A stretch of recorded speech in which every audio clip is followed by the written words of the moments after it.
У правды не бывает друзей. Она не служит ничьим интересам, даже интересам тех, кто во внутреннем развитии своем превозмог и разрушил все навязываемые системой рамки и ограничения, и тем самым снял для себя покровы лжи с картины наблюдаемого мира. Дошедшие до этого уровня в своем развитии не имеют интересов в том или ином исходе диалектического конфликта, вечного диалектического конфликта, следует добавить.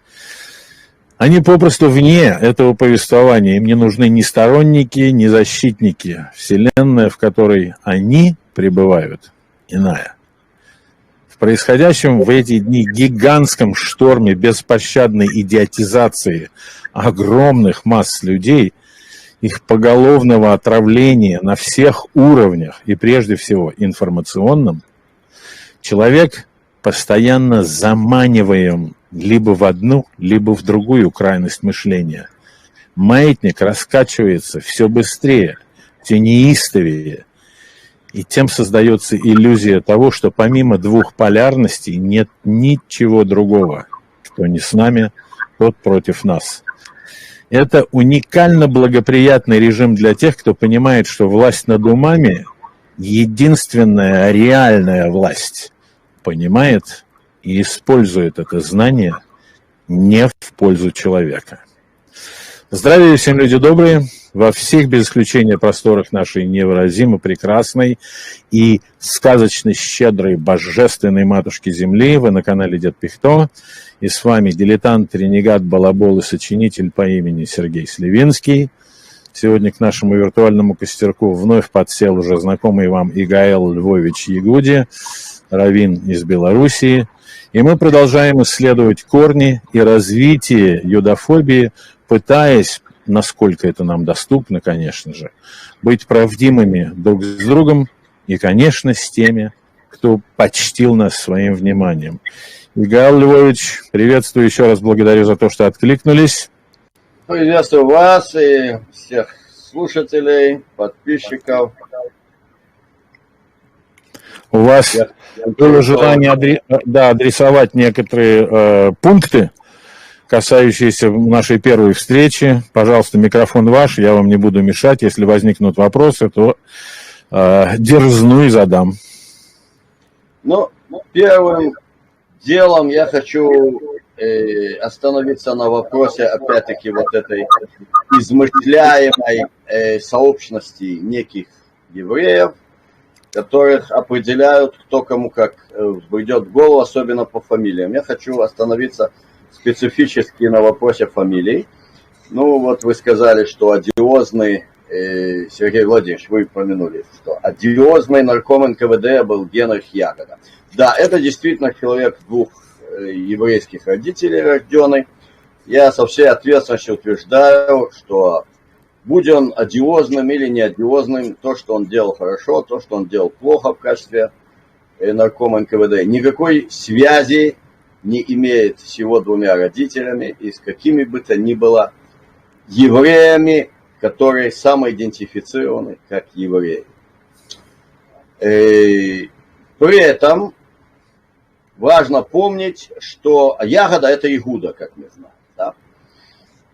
При этом важно помнить, что фамилии высасываются из пальца кому как угодно. Например, есть распространенное мнение, что русский ученый Менделеев был потомком некого крещеного еврея.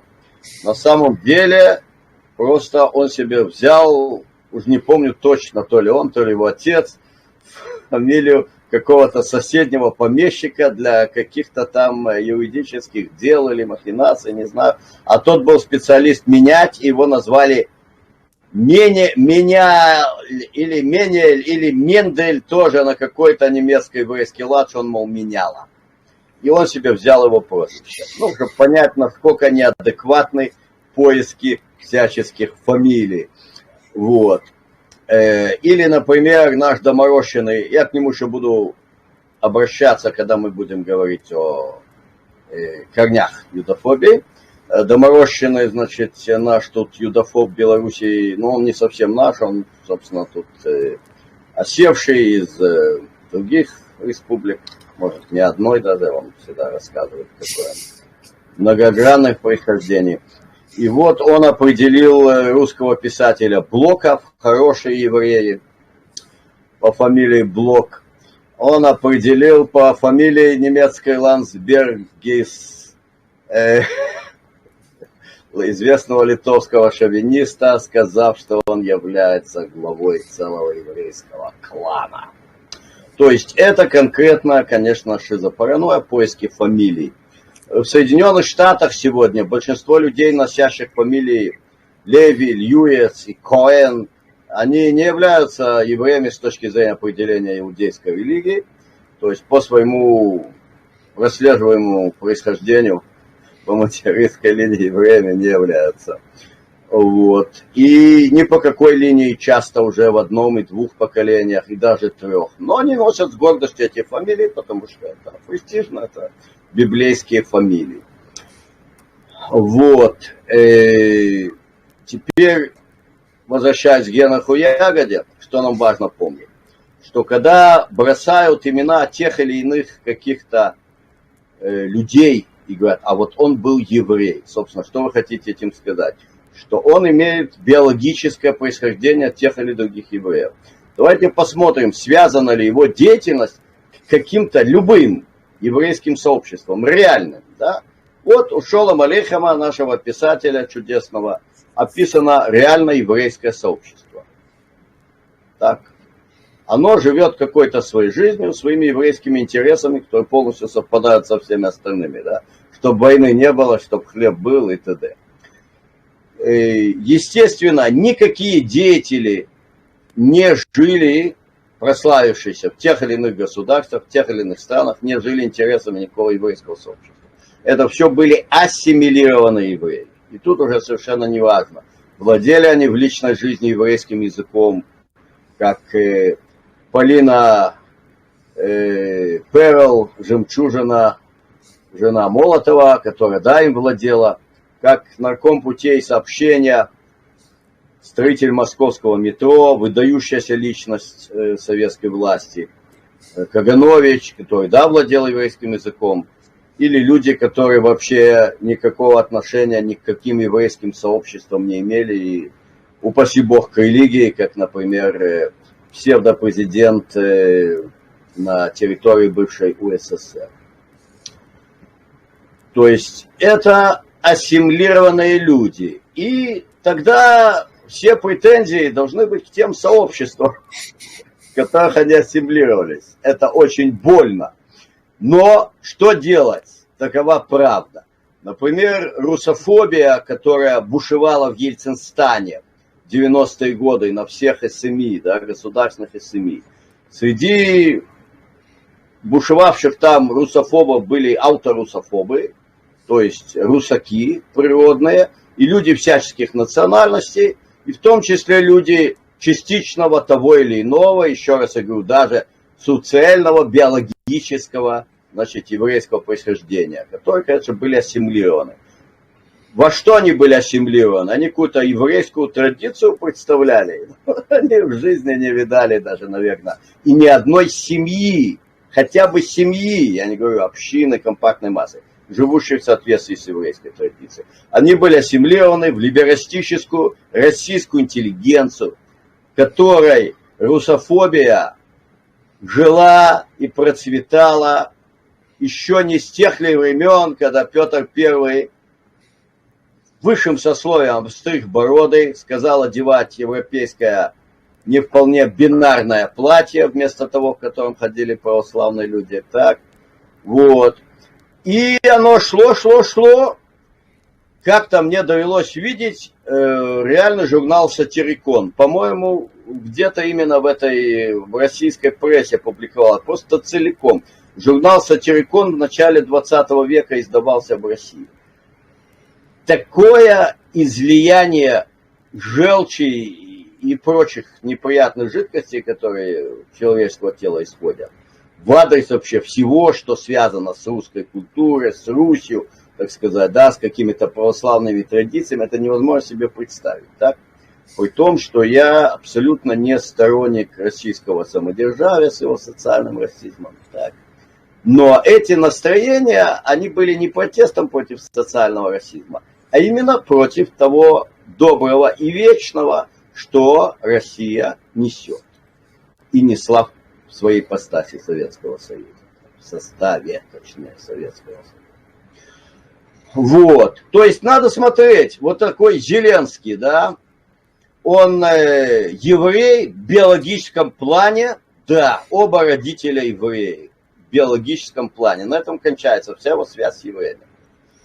А почему он поставлен там? И тут мы возвращаемся, Сергей Владимирович, к вопросу глобофашизма и важнейшей задачи. И тут я тоже с предыдущей передачи хочу закончить мысль, которую я сказал, собственно, как сегодня насаждается русофобия через юдофобию. Да? То есть в западном мире им важно, как вы 100% отметили, овладевать мыслями людей не в их пользу. Поэтому должна насаждаться дикая русофобия. Для шельмования России надо всяческую вот эту, значит, делать увязку русского мира с антисемитизмом. Для этого там должны раздаваться живые юдофобские голоса. Это во-первых. И во-вторых, шельмование даже на политическом уровне. Почему посажен президент, псевдопрезидент на территории бывшего СССР именно еврейского биологического происхождения от обоих родителей, чтобы без всяких вопросов, да, потому что товарищ господин Путин имел такую, скажем, максимально изберу эвфемизм из всего, что на языке стоит. Это все-таки президент нашей братской союзной России. И неопытность и некомпетентность политологическую, политтехнологическую.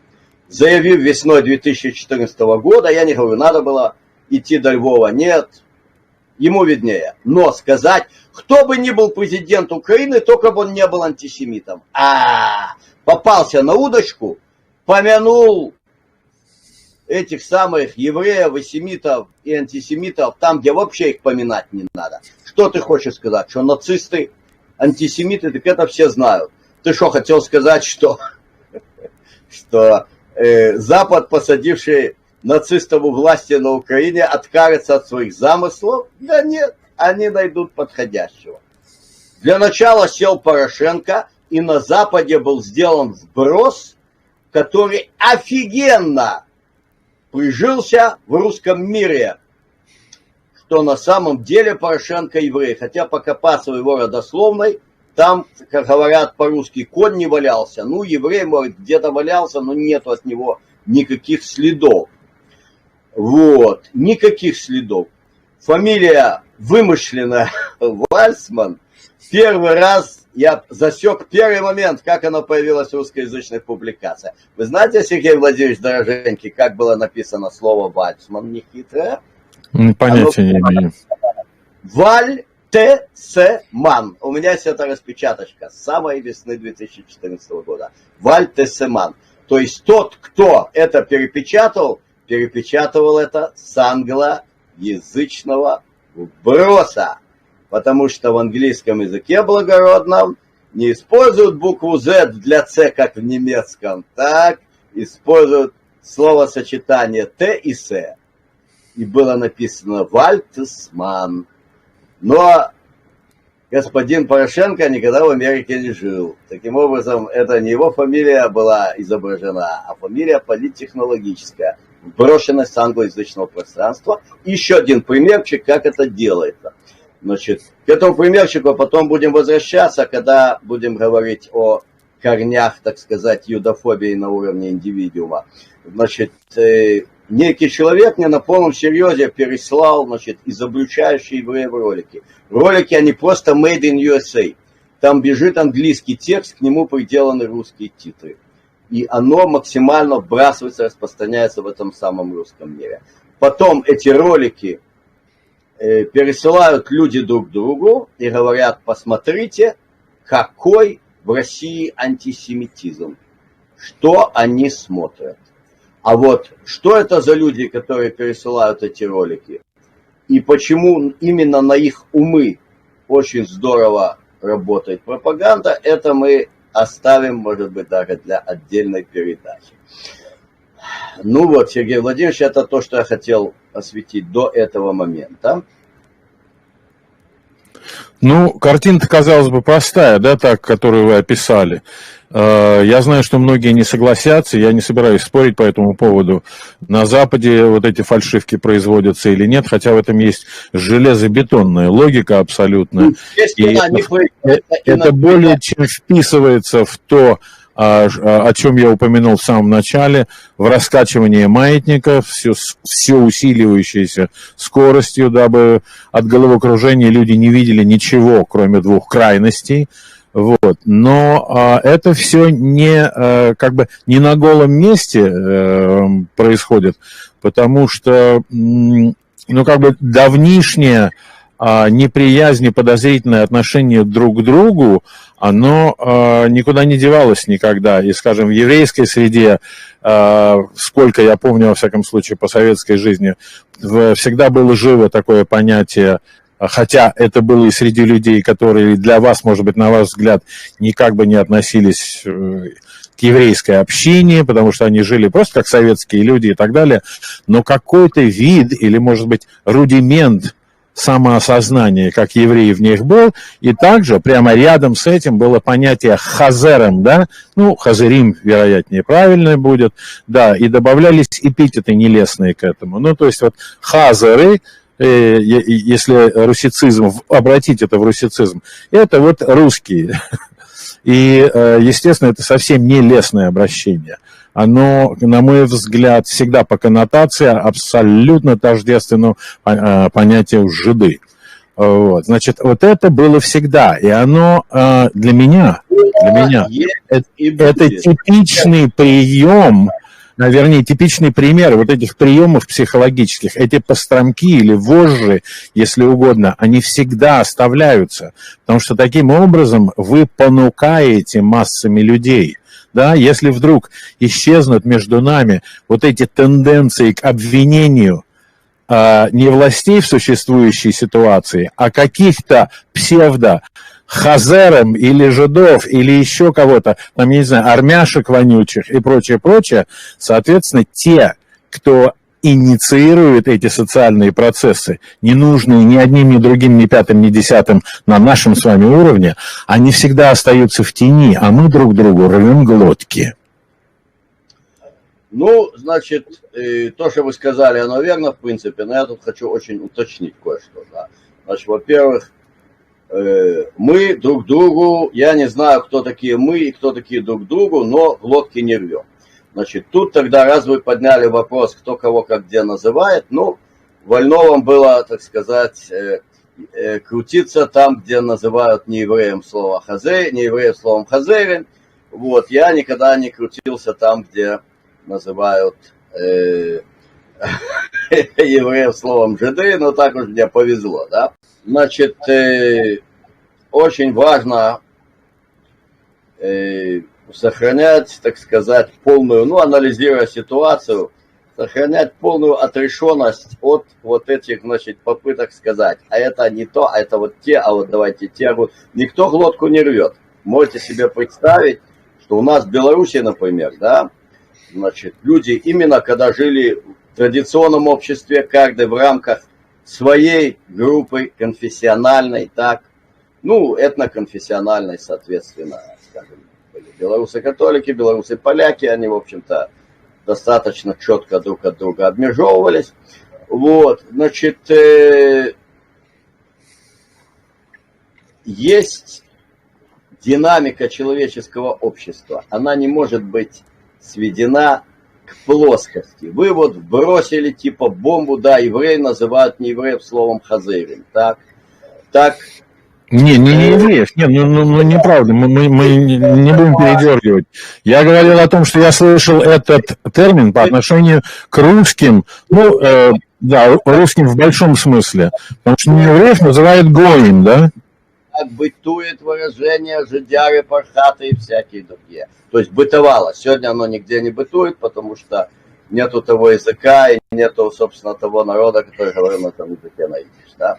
Вот. Ну а существуют всякие другие лестные названия, уже конвенциональные, там вполне понятные, как, например, называют друг друга евреи, арабы и русские, которые живут сегодня на территории Святой Земли, да, всякие нелицеприятные.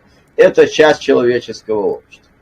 Не надо подходить плоским, значит, вот этим советским подходом, типа, значит,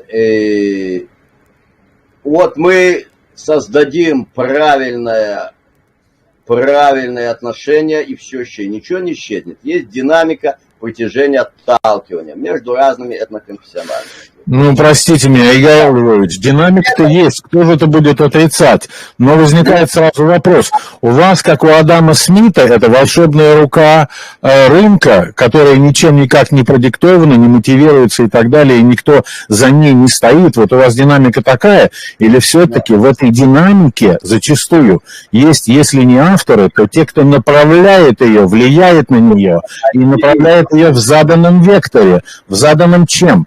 Заданным интересами определенными, осознанными. Так вот, точно так же, как эти самые интересы глобофашизма, они используют любые реальные человеческие наклонности, да, ну, те же самые сексуальные, те же самые экономические, для того, чтобы гнуть свою линию и чтобы разжигать то, что противоестественно, и то, что в конечном счете людям не даст жить своей нормальной жизнью. Поэтому корень, естественно, не в том, что существует какой-то между людьми антагонизм, в том числе на почве этноконфессиональной. Проблема в том, когда осуществляется вот это целенаправленное разжигание. Разжигание, да, на реальных моментах того, что есть между людьми всякое разное отношение. В том числе, так сказать, в любой этноконфессиональной группе кто-то будет считать, что люди другой этноконфессиональной группы, они такие или всякие. Всегда мы найдем таких людей.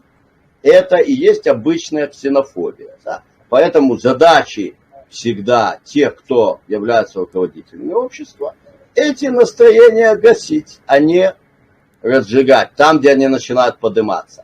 В обычном виде, когда люди живут нормальной жизнью своей, в том числе духовной, какой-то антагонизм по отношению к другой нации или к иноверцам, он никогда не принимает, не должен принимать какие-то, значит, формы. И с другой стороны, все, кто хотят, совершенно верно, раскачать маятник, они будут за это цепляться и будут всячески это дело разжигать. Теперь, коль скоро, извините на секундочку, маленькое уточнение. Коль скоро и вы, и я понимаем вот эту раскачку маятника, коль скоро и вы, и я понимаем, что эти процессы, вот скажем, старые какие-то раны, да, причем мы не знаем, история же переписывалась. Вот. Но когда нам говорят, вы знаете, что в истории, там, скажем, человеку, который себя идентифицирует как еврей, ему говорят, вот мы живем в Кишиневе, а ты знаешь про Кишиневский погром и так далее. И таким образом это семя, оно падает в определенную почву, да, психологическую, но из него можно вырастить, скажем так, разное, понимаете? Так вот, те, кто направляет эти процессы, те, кто заинтересован в том, чтобы мы все время находились в состоянии антагонизма, они этими вот семенами, они пользуются, понимаете? И они, соответственно, манипулируют этими процессами. Вот это нужно запомнить, да? Но когда вы говорите, нужно подавлять это все, ну, сверху, там, если это режим, да, существующий, режим власти, вот, и нужно эти процессы прослеживать и подавлять. У меня сразу возникает вопрос, а надолго ли это подавление? Потому что ведь каким бы ни был существующий властный режим, так или иначе, вот то, что вы называете глобофашизмом, они-то над этим режимом. И они отдают приказания этим режимам. Где-то более успешно, где-то менее, но тем не менее мы уже видели, что практически без исключения.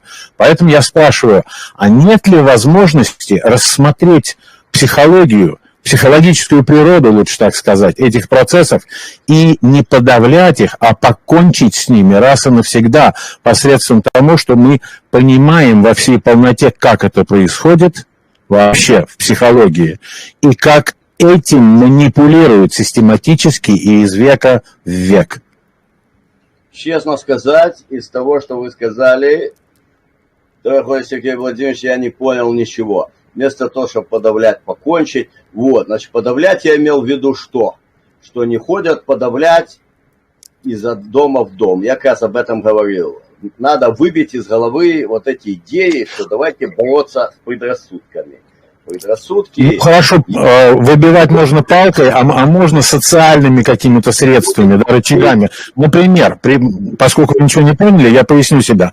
Например, если я в американской компании назову кого-то словом «кайк», да, что идентично, если вы не в курсе, слову «жид», хотя слово «жид» — это отдельный разговор, слово «жид» — это произношение понятия «ид», только по-другому, вот, западнославянскими, в западнославянском написании латиницей, и краткое пишется как J английское, да, и вот таким образом «ид» превращается в «жид». А «ид» — это на языке «идиш», просто еврей, да, поэтому тут уже важно не само слово, а коннотация, вот непосредственный посыл, который в него вкладывается, да, там, если это посыл с ненавистью и так далее, то это одна история. Само слово здесь вроде бы как не несет ничего, оно нейтрально. А вот слово «кайк», к чему я говорю, оно уже совершенно целенаправленно, так сказать, унижает человека и несет информацию, что с этим человеком, там, я не знаю, не подлежит ручкаться и так далее и тому подобное. Здесь тоже хватает этого всего. Так вот, если в Америке вы на работе в американской фирме называете кого-то «кайк», то вы теряете работу. И это сильно сказывается на вашей биографии. Это подавление сверху. Значит, я говорю о том, что такие средства, они ведут к тому, что я несу дальше, будучи в этой роли, я кого-то назвал по тем или иным причинам, потерял работу, от меня в итоге ушла жена, сказала, что я лузер и так далее. Но я-то остался с ненавистью, понимаете? И я это 1000 раз объясню, я скажу, потому что там все были кайки. Или там это, даже если директор этой компании, там, неважно, CEO, был не кайк сам по себе, то, значит, кто-то за его спиной был кайком и так далее. Я понесу этот яд дальше. Вот о чем я говорю. В то время как, если мы понимаем всю психологическую природу этих процессов, тогда это кончается. Просто-напросто. В нем перестает биться живая энергия. Там ничего нет. Мы видим, вот оно как происходит, вот оно как стимулируется и поддерживается. Так, значит, сейчас я, может, понял больше, но я должен сразу как бы сказать, да, что если вы меня пригласили высказать свои мнения, я могу только высказать свой анализ в отношении всех тех моментов, которые вы подняли. И в отношении того, что за слово «кайк» там тебя уволят, и это я сказал, что тут должны разумные рамки определяться, чтобы не каждый болботал все, что хочет, но с другой стороны, чтобы это не становилось обсессией, а у людей будет та или другая неприязнь к тем или другим людям всегда. Значит, я совершенно не партнер для выяснения путей, как нам исправить человечество, это вовсе не со мной. Я считаю, что исправлять, значит... Но об этом же речи не было, Игорь Львович. Мы просто с вами вдвоем пытаемся рассмотреть природу происходящего. Вместо того, чтобы подавлять, искоренять и добраться психологически там и то еще. Да нет, все идет как есть. Я просто могу рассказать думающим людям свой анализ всякого разного, всех этих моментов, что вы подняли. Общая картина, как я хорошо вижу, она совершенно не ясна и вам этих моментов. Например, у вас вот совершенно как бы там просматривается какое-то желание, значит, повесить юдофобию, так сказать, на те или иные объективно вещи, которые вызывают юдофобию. Но это на любую ксенофобию, в том числе и особенно, например, да, русофобию в Балтийских республиках, на Украине, в Средней Азии, ее можно повесить на те или другие какие-то там усмотренные моменты, реальные или вымышленные в отношении русских, и так это абсолютно всюду. Поэтому это совершенно ничего нам не дает. А вот интересно проанализировать именно механизмы, по которым ксенофобия, да, существует в обществе, и как берутся, в общем-то, вещи, так сказать, обычный, нормальный, тоже изучение истории, вот, и как его политтехнологически превращают в триггер для разжигания ксенофобии. И юдофобия, она является собой очень хороший пример для всего этого. Например, вы сказали, вот человеку говорят, знаешь, что было в Кишиневе, каков был в Кишиневе погром. Так? Значит, тут очень важно разграничить, значит, четко разные вещи, абсолютно разные, которые смешиваются. И то, что вы это кинули как пример вот чего-то нехорошего, ну, сразу возникает ответ и вопрос. Давайте не будем изучать историю Кишиневского погрома, потому что это может кому-то не понравиться или кого-то неправильно настроить. Значит, три совершенно ваш пример, я беру ваш пример, потому что, очевидно, вы с ними живете долго и упорно, и как бы вот вы не можете понять, как же тут разобраться, и эти евреи чертовы, они что же немножко виноваты в таком, что творится, а то, что творится, оно явно не в пользу добрых людей. Так нет, вывод не такой. Между всеми добрыми... Нет, Игорь Львович, извините, пожалуйста, это все мимо денег, что называется. То, что вы сейчас мне приписали, сразу говорю, нет, мимо денег. Продолжайте. Я иду к Кишиневскому погрому. Значит, три совершенно разные вещи. Есть изучение истории большого народа, совершенно неважно, как его будут называть, основной массой населения. Там совершенно четко идентифицированные православные веры. Вот.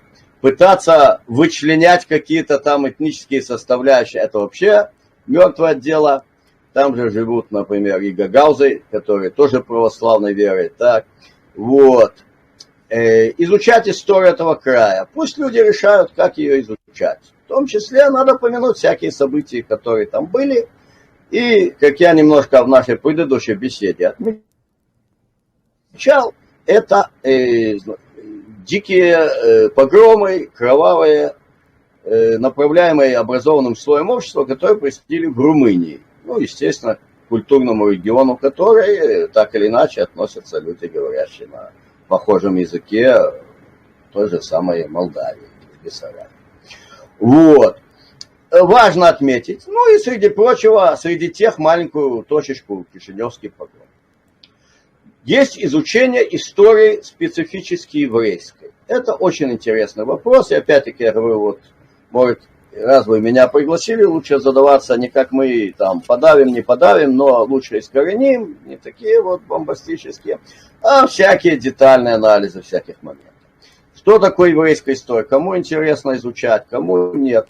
Ну, сразу все-таки вкину одну штучку, так, что еврейская история, она изначально начала писаться ассимилированными евреями, и она очень ловко направляется в те или иные русла, которые выгодны тем или иным направлениям этих самых писавших еврейскую историю ассимилированных евреев. Ну, а поскольку сионизм полностью правит во всем, что связано с еврейской историографией, оно все пишется так, чтобы оно отвечало интересам сионизма. С другой стороны, собственно, значит, евреям, иудеям, так сказать, живущих, да, в иудейских общинах еврейской жизни, вот, им история более или менее известна была еврейского иудейского народа до того, как ее начали где-то во второй половине 19 века писать ассимилированные евреи. Она сегодня изучается и в том числе по тем книгам, которые те написали, но она занимает свое место в духовном мире верующих иудеев в плане ознакомления с прошлым и не в плане там каких-то разжигания там тех или других ран на тех или других людей. Но, к сожалению, конечно, от сионистского этого никак не избавишься. Однако все же оно имеет несколько более нормальный характер. Ну, опять-таки, где имеет? Там, где как-то самостоятельным образом какие-то верующие евреи ее изучают. Например, как я. Ну, с моей помощью как-то мои дети, да, потому что всякий, кто ходит в ту или иную школу, там ему будет навязываться та или иная доктрина. Но в любом случае это часть еврейской истории. То есть подробно где-то... Это изучение еврейской истории. И есть третий момент. И третий момент – это политтехнологическая мобилизация тех, кто нужен для политтехнологических заданий. Тогда вот сейчас я хочу развернуто вернуться к вопросу, который я вначале немножко на него намекнул. Собственно говоря, почему так важно разжигать сегодня юдофобию, чтобы звучали юдофобские заявления на территории русского мира, и, так сказать, через кого будет происходить активное шельмование. Значит, сейчас, Сергей Владимирович, я скажу одну вещь, с которой вы можете согласиться или нет, но вы же меня пригласили изложить свое мнение. Да.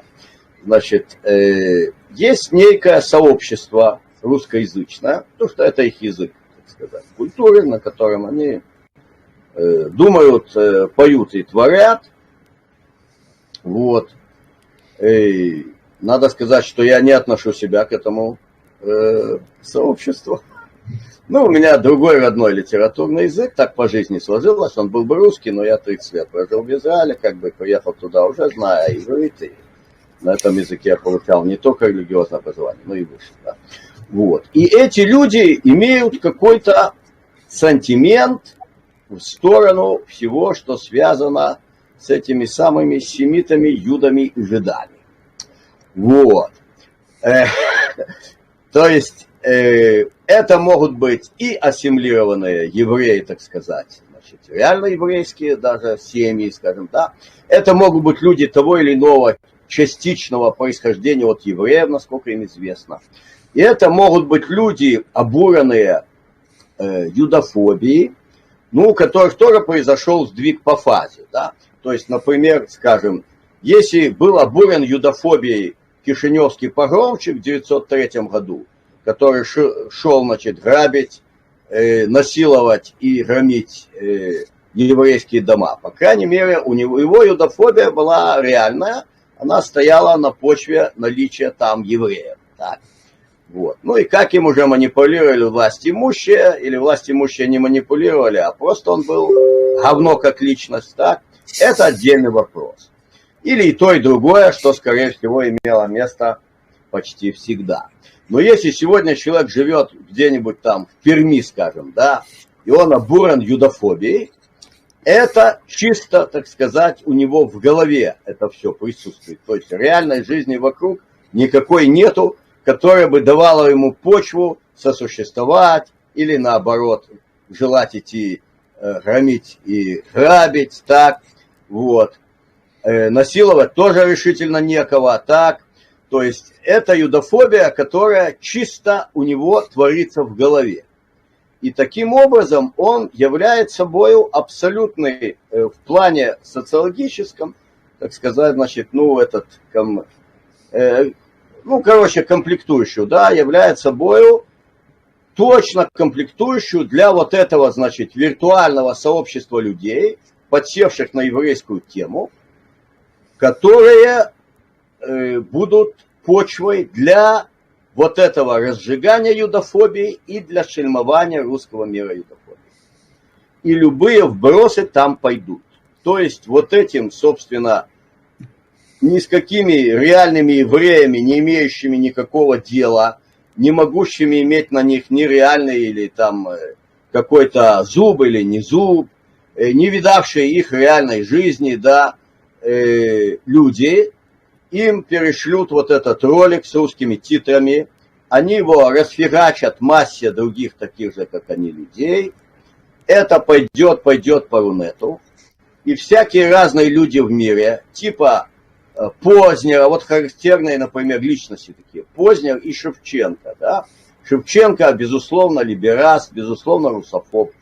Мать украинка, отец, ну, как он считает, еврей, так, фамилия матери. В ранней юности думал было пойти к сионистам. Выяснил, что по определениям, значит, ну, закона Торы, иудейской религии, он даже не принадлежит к иудейскому сообществу. Ах так, тогда я буду то русофобом, то украинским националистом, то антиукрофашизма.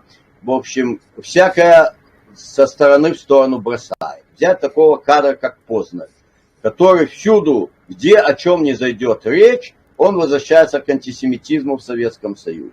Опять-таки, был ли, если да, где, насколько, как развивался, подавлялся, угасал, вспыхивал местами так называемый антисемитизм, то есть юдофобские настроения на громадной территории Советского Союза, это очень интересный вопрос, опять-таки, для аналитических исследований.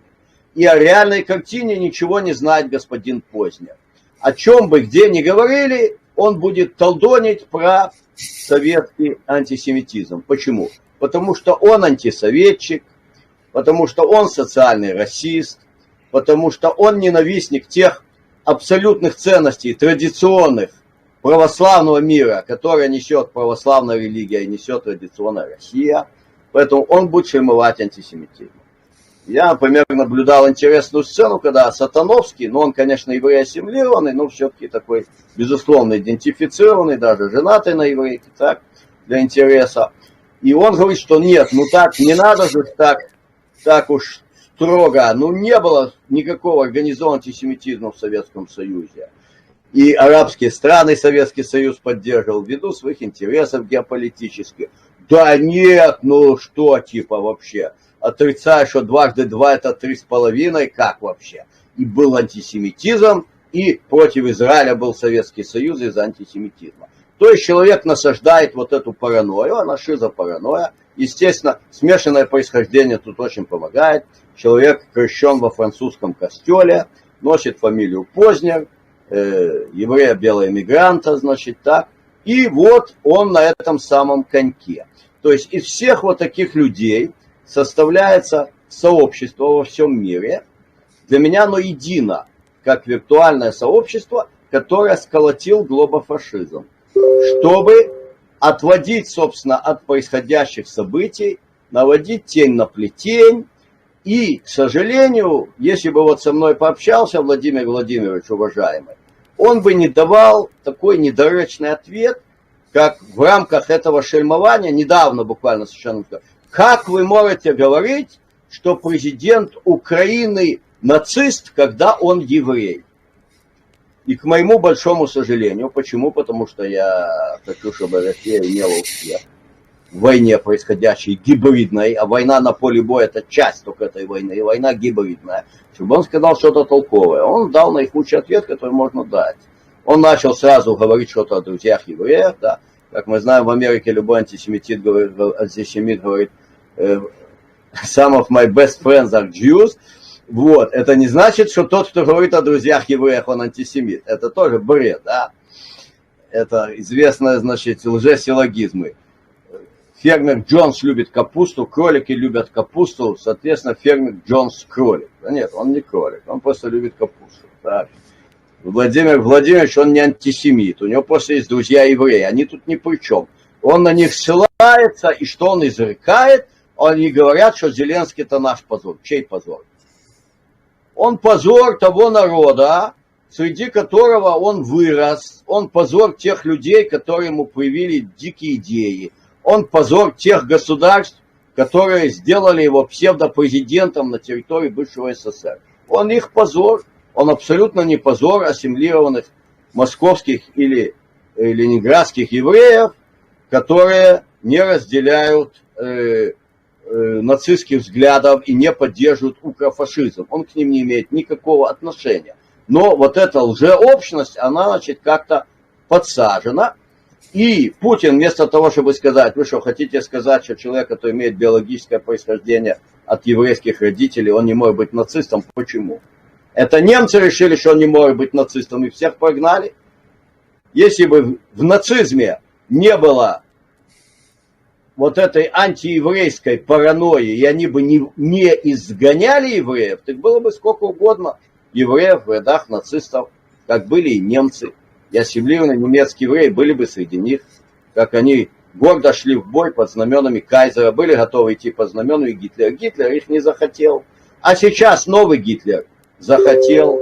Новому Гитлеру, нынешнему глобофашизму совсем не мешает, что люди еврейского происхождения будут поддерживать то, что он делает. А в основном это идеи, в остальном идеи немецкого фашизма. А вот это должен был спокойно ответить Владимир Владимирович. К сожалению, не ответил.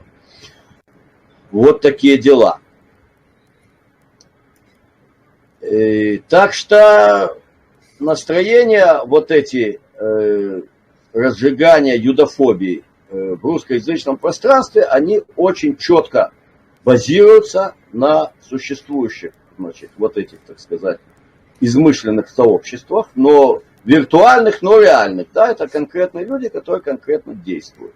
То есть конкретные люди в России, которые, насмотревшись всей этой хрени, значит, и начитавшись, вот, кстати, издательство «Русская правда», вот это у меня литература, которая запрещена, отозвалась одна, но мы сейчас не будем про это говорить. Вот, начитавшись этой хрени, они, значит, постят всякую жидоедскую хрень в интернет-пространстве.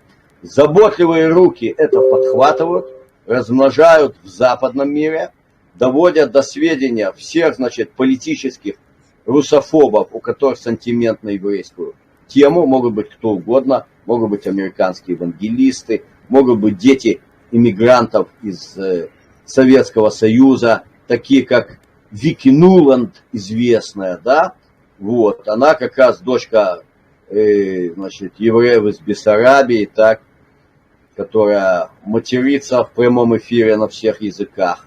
И на вопрос, почему она матерится, пресс-секретарь ПСАКа, знаменитая, да, известная своим дебилизмом, какого не знаю, кто-то за фамилию, даже не знаю, какого она народа женщина, родом, вот. И с американского, вот это правильный ответ. Сказала, это она провела, когда ей было 15 лет, она провела со своим отцом на советском корабле несколько месяцев. И с тех пор она подсела на мат. Это далеко от нашей с вами темы. Да. Знаете, я более чем основательно, как мне кажется, предвкушаю. Вы упомянули Кишинев, вот она дочка иммигрантов из Бессарабии, очевидно, из Кишинева. Тех самых, которые смаковали и пересмаковывали слово «хазерим» по любому поводу, и сейчас они будут пересмаковывать этот самый пресловутый русский антисемитизм. Вот он. Да, но давайте уточню, я Кишинев привел как один из многочисленных возможных и уместных примеров в этой ситуации для того, чтобы показать, проиллюстрировать, что вот таким образом зароняются некие семена в почву нашей психологии еще в раннем возрасте, из которых потом можно вырастить достаточно серьезно отличающиеся друг от друга ростки, понимаете, качественно, которые определяют, соответственно, наш выбор ситуационный в нашей жизни, здесь, там и так далее. Вот я о чем говорил. Вот так формируются вот эти своего рода вожжи психологические, за которые нас потом легко подергать и направить в нужном им направлении, понимаете? Я только в этой связи привел. Я могу сказать не что-нибудь другое. Ну, так я вот снова как бы подчеркиваю свою мысль, да, Кишинев подробно разобрал, что это вопрос в трех плоскостях, да, в двух серьезного изучения, а в третьей политтехнологическое. И сказать, что то, что люди будут изучать историю, это вожжи, за которые можно подергать, давайте не надо вообще никакой национальной истории, никаких национальных языков. Да нет, ну почему? Ну вот видите, из крайности в крайность. А как, значит, посерединке остановиться? Из крайности в крайность. Значит, никакие параметры, компоненты человеческой личности, так, в том числе его самоидентификацию, этноконфессиональную, любую другую, в том числе его, так сказать, значит, там, влечения половые, его экономическое желание иметь прибыль, да, как отметил я в прошлый раз, так сказать, не только капиталист и не только за 300% прибыли готов делать гадости, да, это готов делать в любом сообществе какой-то процент людей, делать гадости за прибыль. Каков будет этот процент, решают порядки, установленные в обществе. И так оно в отношении абсолютно всего. В отношении этноконфессиональной идентификации и взаимодействия, значит, притягивания антагонизма, соответственно, между сообществами с разной самоидентификацией. Так это в отношении половых наклонностей людей. Так это в отношении и экономических тоже, да. То есть... Я думаю, что тут происходит небольшая подтасовка, потому что это два разных уровня. Самоидентификация или необходимость в таковой – это один уровень, как бы, да, а наша потребность в том, чтобы все наши биологические нужды были должным образом обслужены, это другой уровень. Что значит уровень? Что значит уровень? Ну, скажем так. Да-да. Это разные вещи, я сказал, разные компоненты, составляющие человеческого бытия. Вот я помню. Да, но это книги с разных полок, вы поймите, или даже из разных разделов. Разные вещи, которые объединяют то, что попытки объявить что-то источником зла, но это же как бы, это же советские грабли, на которые, но вопрос как бы были не грабли, да, то есть то говорили, давайте будем все национальное хорошо. Самая основа зла была в том, что религия была объявлена вне закона на самом деле. Вот, значит, это разные книги на разных полках. Общее у них то, что сказать, давайте с какой-то полки мы уберем все книги, и тогда не найдут эту пакость. Это совершенно неверно. Потому что это все начало человеческой души. И я об этом говорил в прошлый раз, да, что когда человек... Подожди, где начало человеческой души? Я только что как раз хотел провести вот эту линию различия. Наши телесные потребности, которые вы упомянули, и прибыль, вот способность пойти на преступление ради прибыли, это, как правило, касается телесного прежде всего соблазна, как правило. Вот. Нет. Это соблазн чисто духовный. Это я осветил, я излагаю свою позицию, вовсе не обязаны, как бы, ну, в смысле, как бы, ну, вы не обязаны разделять мое мнение. Но я отметил, что когда человек конкретно голоден, у него нечего кушать, когда ему конкретно холодно, у него нет одежды, когда у него нет крыши над головой, так, он болен, вот у него он не может двигаться, так, объяснять ему, как чудесно, хорошо, и он идет правильным путем, это бессмысленно.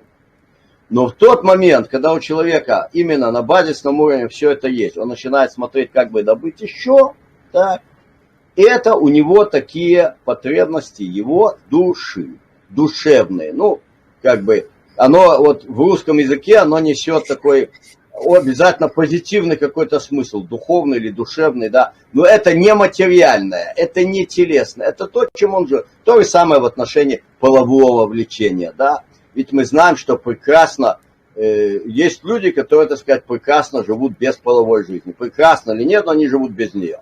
Поэтому сказать, что человек, который видит в блуде нормальный образ жизни, и как есть такая формулировочка интересная, что сегодня брак перестал быть регулятором интимных отношений, да, вот. Это не значит, что человек, ну что ты будешь делать, удовлетворять свои потребности физические, да нет, он удовлетворяет свои потребности душевные, да, вот, и это его выбор, что для него брак не будет регулятором интимных отношений, так, вот, понимаете? То есть вот эти все вещи, они присутствуют в человеческом обществе. И, соответственно, сколько людей, столько мнений относительно того, какая полка выше, какая ниже, без которой можно обойтись, без которой нельзя обойтись. Поэтому я не предлагаю, еще раз подчеркиваю, никаких панацей. Я, так сказать, не скорблю человечество, так как я живу в моей стойкой твердой вере, которая включает знание того, что зло существует неистребимо, злу надо противостоять всюду и все время, и предназначение человека, чтобы Творцу было сделать место для Творца в этом мире. Каким путем? Всяким разным. Для, естественно, того, кто принадлежит по рождению к иудейскому народу, исполнением законов Торы, все, что это включает, и, конечно, в окружающем мире смотреть, я смотрю через призму закона Торы, безусловно, не через какую другую, не через гуманистическую, что хорошо и что плохо. Хорошо, когда люди живут, когда они размножаются, когда они не идут друг против друга. Всевышнего в этом мире достаточно на всех ресурсов хлеба и воды. Да? Мы знаем, что если собрать всех людей, которые сегодня живут в мире, на территории штата Техас, они там будут жить не в многоэтажках, а каждый будет жить в своем домике с приятным палисадничком. Вот. Но надо все остальное, поля, заводы, всякое. Конечно, домика с палисадничком, а как домик? Окей, весь остальной земной шарик для обслуживания этой территории штата Техас. Заводами, рудниками, полями и т.д. То есть понять вообще, насколько в мире много ресурсов и как люди заняты истреблением этих ресурсов, истреблением друг друга, не для своих немедленных телесных потребностей, а ввиду своих, так сказать, вот этих самых наклонностей, жажды наживы в частности. Маркс точно указал на эту жажду наживы, как двигатель колониализма, двигатель войн, всякое такое. Но поскольку он был безбожник, то он отказался признать, что человеческое зло, оно, так сказать, истреблено не будет правильными общественными отношениями. И никаким материальным благоденствием, как пример Ливии показал. В Ливии жили примерно как при мифическом коммунизме. То есть любой обычный нормальный человек мог иметь все, что ему надо, вообще просто. Так, включая бесплатное обучение за границей в каком хочешь быть вузе. Но есть люди, которые совсем не хотят учиться в вузе, совсем не хотят получить от государства квартиру, жить там с законной женой и рожать детей. Есть извращенцы, есть люди с уголовными наклонностями, есть все та же вражда по любому признаку, какие-то племена против каких-то, и не надо мне от этого, а я хочу вот просто, чтобы мы пошли их резать. Вот так вот. Но когда мы говорим, что есть уголовники, есть люди с маниакальными наклонностями и так далее и тому подобное, извращенцы, это предполагает, что как бы вот так оно в природе есть, и это аксиома, и это априори уже, и с этого начинается все повествование. Что, конечно же, огромное искажение, потому что мы прекрасно знаем, что, ну, даже можно сноску сделать на иезуитскую эту аксиому известную, да, дайте мне ребенка младше 6 лет, и он навсегда будет принадлежать церкви. То есть, можно мышление человеческое, восприятие, прежде всего, а потом уже мышление как следствие, таким образом сформулировать, да, отформатировать на языке компьютеров, что он, соответственно, посвятит свою жизнь этому или этому и возьмет как арсенал свой или как инструментарий вот это или это или это, и, соответственно, не примет вот того и того, понимаете? Ну, не рождаются, я хочу сказать, ни юдофобами, ни алкоголиками, ни, соответственно, маньяками не рождаются. Это благо, не благоприобретенное. Не рождаются, но формируются. А как? Ну да. Формируются благодаря определенным заданным в социуме процессам. Вот я предлагаю посмотреть на то, кто и с какой целью задает эти процессы. Алкоголики будут вы от темы юдофобии как бы совершенно, мы тут отошли, а саму юдофобию в другой раз уже проанализирую. Немножко как бы вот я хочу именно заострить разницу в нашем с вами подходе. Вы подходите с позиции, так сказать, ну давайте, немножко реформированного, значит, советского безбожного гуманизма. Очень хорошего. Вы за все хорошее. Вот. Но когда люди за все хорошее, не надо отрицать, что основа хорошего – это перманентное противостояние злу. А зло будет появляться. Алкоголиками не рождаются, но алкоголиками вырастают. Совсем не обязательно у отца алкоголика. Ливия хороший пример. Материальное благоденствие не панацея. Никакая. Вообще. А вы говорите, что правильное воспитание, при правильном воспитании не вырастут ксенофобы. Да нету такого воспитания. Именно, что из человека нельзя лепить. Будет выходить. Нету где-то вообще, или оно невозможно во Вселенной? Вы употребили, как само собой разумеющимся, слово, которое я с умыслом забросил среди людей. Я не сказал уголовники, я сказал люди с уголовными наклонностями, безусловно, рождаются. Вопрос, как пойдут эти наклонности. Вот, значит, и я употребил слово извращенцы, и вы употребили тоже, да? Но между тем, на громадной части мира, той, которая сегодня вооружена до зубов и которая, собственно, владеет большей частью мировой науки и технологий, не существует больше понятия извращенцев. Вот. И, соответственно, процент извращенцев в обществе, он подскочил на порядок, так? И буквально на протяжении десятилетия, 12 лет в американских средних школах число подростков, определяющих себя гомосексуальной ориентацией, так, это тоже извращающее человеческое бытие понятие, потому что на самом деле мужеложество и лесбиянство это совершенно разные явления тоже. Вот. Но общее вообще гомосексуальной ориентации с 1,5% подскочил уже до 15% в американских средних школах. Целенаправленным движением общества. То есть те, какие принимаются законы, то есть опять-таки все, к чему я свожу. Вопрос, какие абсолютные ценности лежат в основе общества.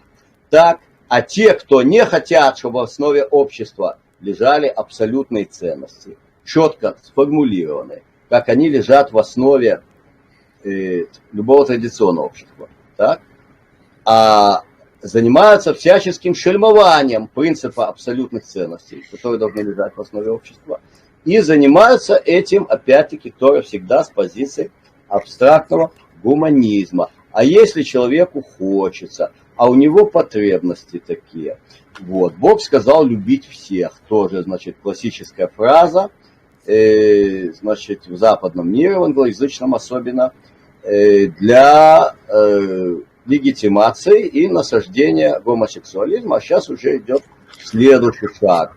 Уже... Ну вот вы как бы сказали, что происходит на самом деле. Насаждение вот этого всего, всех этих извращений, да, перверзий, такое псевдоумное слово. Но давайте обратим внимание, что когда вы говорите, в основе общества лежит, как правило, целая система. И чем более она связана, гармонична, тем, соответственно, она легче усваивается в обществе. Лежит система ценностей, да? Но давайте не жонглировать абстракциями, а понимать, что для удобства общения, мы говорим, лежит система, но она формируется людьми. Люди закладывают туда эту систему в основы общества. Конечно же, не большинство, а люди со своим мироощущением, со своим миропониманием и со своими целями в этой жизни. Понимаете? То есть это не априори нечто, что падает с неба нам, ценности в основе общества. А мы сейчас как раз находимся на месте слома этих систем ценностных. Их ломают, нас с ними ломают через колено. И нам таким образом, вот вы привели пример того, что происходит на Западе, и таким образом, отменяя понятие извращения, да, и перверзия становится нормой. Она вводится в норму, она становится медленно одной из основ, ценностных основ в обществе. Как бы мы должны это охранять. Бог сказал любить всех. Это одно из проявлений человека. Он свободен, соответственно, себя таким образом проявлять. И вот что происходит. Вот. А что происходит, в свою очередь, с человеком, у которого из-под ног вышибают ценности, которые всегда ему казались незыблемыми, которые ему казались чем-то, что делает человека человеком. Но он не казались незыблемыми. Что? Вот. Они ему не казались незыблемыми. Значит, надо четко решить... Вы конкретно о ком-то говорите или обобщаете? У него ценности незыблемые, каким он абсолютным ценностям принадлежит. Понимаете? Вот. И поэтому тут мы вспомним другое выражение, русское правильное. Без Бога не до порога. Понимаете? Поэтому, когда начинают говорить, например, как безбожник, белорусский националист Зенон Поздняк, которого, среди прочих претензий белорусского государства, почему церковные здания принадлежат церковным общинам, а не государству. Надо бы их все национализовать, да? Когда он говорит, что «а мы против гомосексуализма, это против природы».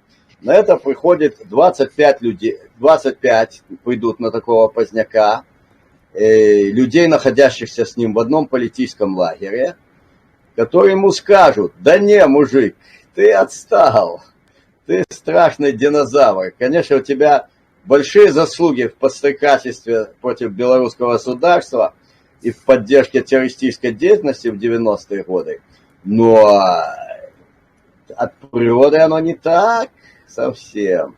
25 придут. Вот. Поэтому, и опять-таки говорю, я поясняю свою позицию. Так вот, в частности,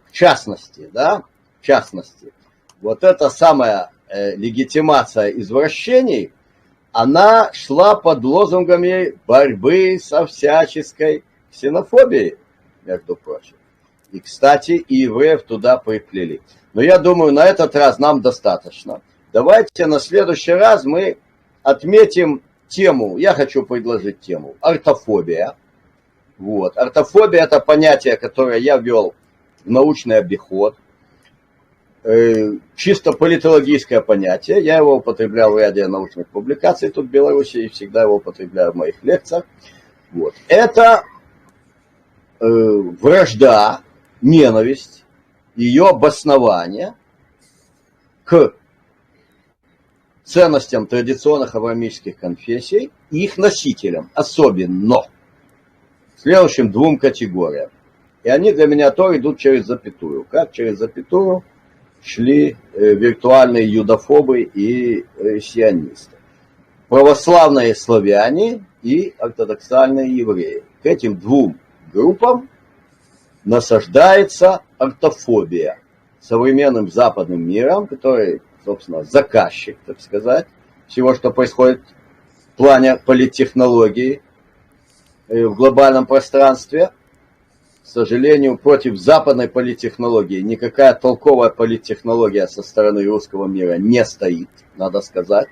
Политтехнологии полный провал, как мы видим, собственно, глава государства, храни его Творец и защищай, союзной России, полный провал в этом плане. Вот.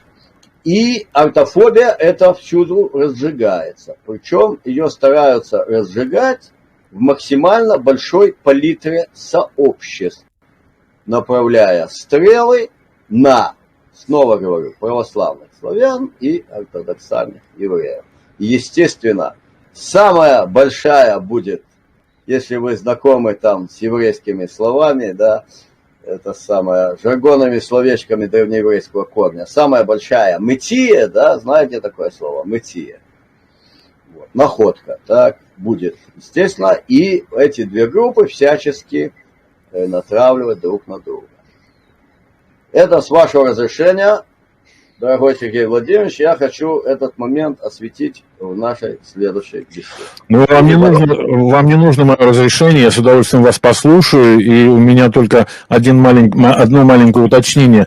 Я надеюсь, что мы в этом рассмотрении вашем доберемся хотя бы вкратце до того, что вы называете авторство этого принадлежит Западу. Ну, не Западу вообще, вот я вроде как живу 35 лет на Западе, почти 35, и я понимаю, что есть конкретные источники, да, вернее, простите, пожалуйста, очаги конкретные, да.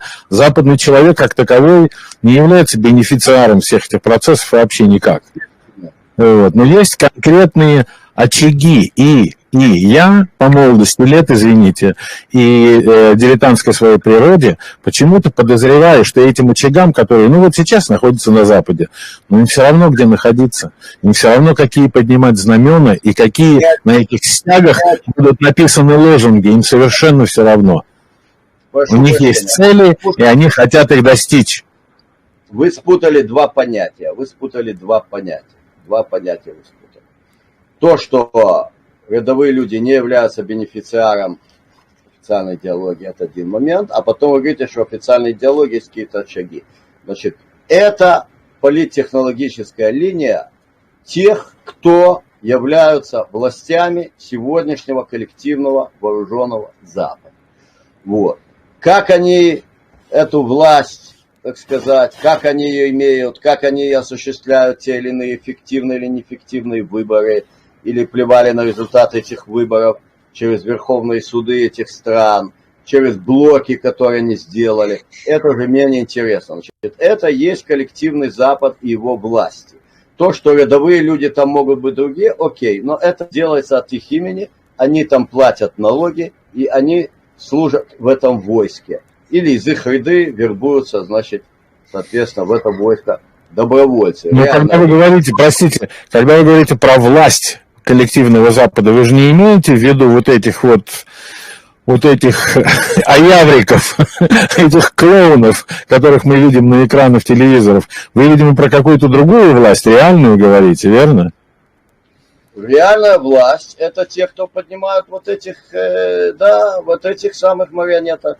Собирается кто-то на G8, мы то не знаем. Это глобальный капитал, движимый своими идеями, меняющимися время от времени, вступающими в противоречия. Например, организованный капитал, собственно, еще с периода империализма, как Ленин писал, да, что капитал стал международным. Значит, например, в отношении нацистской Германии. Тут явно две тенденции англосаксонских держав. С одной стороны, Гитлера посадить, укрепить, отменить Версальские соглашения. С другой стороны, его нейтрализовывать. Так что они в конце концов хотели? Ничего не хотели. А кто сказал, что есть какой-то четкий план? Нету четкого плана. Есть какие-то стремления. Есть развитие ситуации на местности. То, что Британия один на один воевала с Гитлером целый год, не отменяет того, что англосаксонские державы привели его к власти, заботливо финансируя НСДАП до этого, и открыли ему все шлюзы отмены Версальских соглашений после этого. А то, что они так действовали, нисколько не отменяет того, что британские солдаты героически стояли на Эль-Аламейне, так, и вообще, где могли Гитлеру противостояли на просторах необъятного мира, который британцы считали своей колонией или потенциальной колонией. Тут нету хороших и плохих, понимаете? Поэтому говорить, что кто там на самом деле. Да на самом деле нету одного замысла. На самом деле есть власть капитала, которая осуществляется так или иначе. И скочат с разных коней этих с одних на других. Например, вот был клоун у власти, Рейган. Это клоун. Он как политик ровно такого калибра, как Зеленский. Сделали его, он традиционный американец, и он заявлял, что мы верны no guide laws. Так? Потому что Советский Союз имел декларированный атеизм. Советского Союза благополучно не стало, его уничтожили совместными усилиями, естественно, используя существовавшие внутри реальные проблемы и противоречия, с которыми справляться советская власть после смерти Сталина, убийства, скорее всего, и убийства Берии, безусловно, была не в состоянии, не было людей такой гениальности уже там, а чтобы такую штуку ввести, должен во главе стоять человек гениальный, не меньше, какими были Сталин и Берия. Вот. И все перескакивается. Теперь наш лозунг – это максимальное расчеловечивание, это максимальное отрицание традиционных ценностей еврейских религий. Вот такое дело. Да. Интересно получается, что вы упомянули в суе, извиняюсь, о том, что с Туманного Альбиона, из Британии смотрели на мир и продолжают смотреть на мир, если не как на свою колонию, то потенциально свою колонию. Да, и при этом упоминании у меня сразу возникает одна устойчивая картина. Я говорю о том, что, но дело тогда, я понимаю, дело же не в том, что британцы так хотят, чтобы мир был их колонией, да. Дело в том, что, извиняюсь, в определенных кругах, очень-очень узких, специфических, британского общества, превалирует вот эта концептуальность. И концептуальность это такая, что мы по каким-то причинам лучше их. Вот это разделение, вот эту концептуальность я имею в виду, да. Мы по каким-то причинам, как бы они на нас ни были похожи, но они не мы. Поэтому мы должны так или иначе владеть всем и управлять всем так, как мы считаем нужным, и в противном случае это все превратится в прах, будет разрушено, или я не знаю, как они дальше себе это объясняют. Но вот эта концептуальность того, что мы более достойны, и это потенциально принадлежит нам, вот она и лежит, это и есть на самом деле Кощеева игла. Полностью не согласен с вами. Ну, во-первых, идея находить Кощееву иглу, я вам уже сказал. Вот там Кощееву иглу там находить в это самое, в повальном безбрачии, или в повальной ликвидации национальности, или в повальном там это смешении национальности, или в повальном ликвидации частной собственности. Значит, Кощеевы иглы искать не надо. А то, что вы сказали, что это конкретно подмена реального мира какими-то, значит, вот химерическими построениями абстрактного гуманизма. Да нет, грабят мир не потому, что считают себя лучше, а потому, что хотят его грабить. Под это подгоняется нужная идеология всегда. Значит, то это было бремя белого человека, а сегодня в Соединенных Штатах вот эти самые, как вы говорите, рядовые конвенциональные американцы чудесные, да, вот именно сейчас говорят, нет, вот белые, они гады подлые, давайте будем целовать ботинки, значит, чернокожим, так, и обслуживает вот такой посыл, да. Так что тут нету никакой идеологии. Ну нет, они так не думают. Нет, они поставлены, вот упомянутые вами рядовые, они поставлены в условия, где для них небезопасно отказаться от этого, не согласиться с этим, и вдруг воспрять и сказать, какого черта, о чем вы говорите, это же безумие. Им небезопасно, понимаете? Американец, средний американец живет на 80 с лишним процентов в долгах, понимаете? Вот все, что у него есть, если собрать, то за 80 с лишним процентов этого всего он должен банкам, естественно, не родине, банкам. Вот. Поэтому его легко очень заставить что-то делать через эти рычаги. Ну и они не собрались в партию вместо этих двух. Каждый из них видит свое политическое осуществление в этих партиях, за которые они голосуют. Понимаете? Да их давно сделали аполитичными совершенно. Инфицированные взаимоотношения голосов между этими двумя партиями, но никакой третьей нет. Вот. Поэтому отделять как бы совсем народ от вооруженной, значит, власти, которая там имеется, ну нельзя совсем брать это и отделять. Хотя Сталин сказал в разгар войны, что Гитлеры приходят, уходят, и немецкий народ остается. Но, тем не менее, так сказать, пришлось освобождать его не по-детски от этого Гитлера. Да, но я не совсем об этом говорю. Ну хорошо, мы так или иначе притираемся. Давайте тогда... Лошадью. Желание грабить, будет найдено любое объяснение. Оно было, что лучше, но оно ж классически. Сегодня, наоборот, говорят, белые виноваты перед черным населением. Это решает какие-то внутриполитические задачи в Соединенных Штатах сегодня для правящих кругов? Нет. Это решает общую глобофашистскую задачу политтехнологий.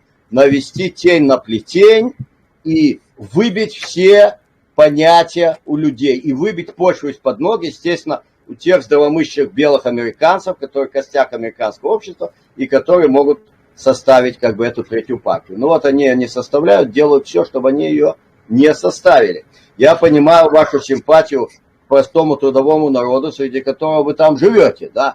Вы там выбрали жить, и мне, например, горские евреи рассказывали, которым довелось пару лет пожить в Соединенных Штатах. Но они эмигрировали в Израиль в годы массовой миграции при развале Союза. Некоторые потом ездили в Америке, жили пару лет.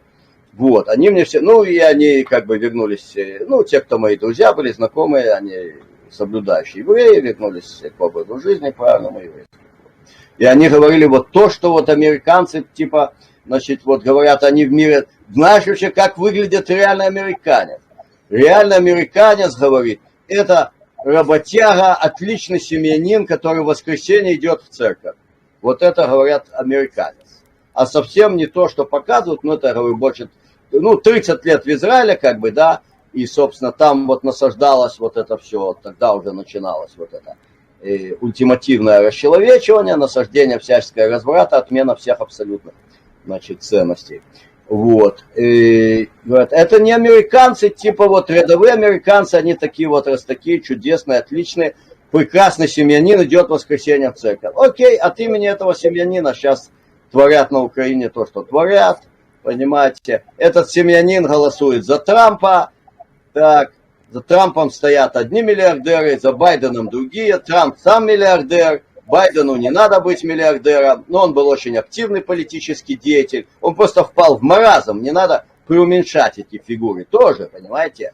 Вот Брежнева все смеялись. Брежнев был очень мужик и как раз таки конкретно, я говорю, только на гения не тянул, мягко говоря, нужен был гений, чтобы спасти Союз. Так был отличный орел. Вдруг наступает старость, подступает. Мы тоже должны с вами, Сергей Владимирович, это помнить, да? Байден стоял во главе 2 штабов Обамы, которые он создал, которые необычайно преуспели. Один штаб был по связям с конфессиями, он был направлен на подрыв всех традиционных религий в мире, дискредитацию, дефамацию, колоссальные достижения в этой области. Другой штаб был по насаждению извращений, ЛГБТ+, и он стоял во главе обоих этих штабов, Байден. Ну вот вы когда говорите еще, попытка, вероятно, опять безуспешная, вы когда говорите, что был штаб по насаждению вот этих извращений, так вы, по-моему, произнесли, я не перевираю.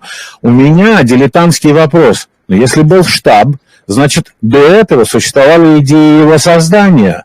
До этого существовала программа или приказ ее написать. Соответственно, авторы, соответственно, этим авторам этой программы уже в каком-то более или менее усваиваемом виде, да, так, чтобы ее могли усвоить те, кто читают, эта программа должна быть разбита на составные, выделены какие-то, значит, цели определены, методы их достижения и так далее. За этим всем стоят конкретные люди. У каждого приказа есть автор, говорю я, понимаете? А у вас как-то так выглядит, был штаб, ну, он сверху, что ли, спустился откуда-то? Да, понятно, стоят люди, но стоят не конкретные люди-авторы. Значит, за идеей создания такого штаба стоят политтехнологи, обслуживающие власть все те же кругов капитала, ставшего глобофашистским, которые заинтересованы в максимальном управлении миром. И это не какой-то один автор, или 5, или 10. Это вот сообщество тех, собственно, кто составляет вот этот глобальный глобофашистский капитал. Где-то на краях этого сообщества находится тот же Трамп и другие американские миллиардеры. Так? Кто-то находится в середине, кто-то находится в его центре. Они имеют великолепные мозговые тресты политтехнологов, которые разрабатывают планы, как Соединенным Штатам владеть мировыми ресурсами. Так. Вот. Основоположником этой идеи в плане изложения ее на письме связано и четко. И привязав туда, и как превращать министерства, государств в своих людей через, как мы видели сейчас на примере коронапсихоза, что все Минздравы занялись вынищением собственного населения. И как разрушать традиционные ценности, бороться с человеческой плотностью, с традиционной семьей.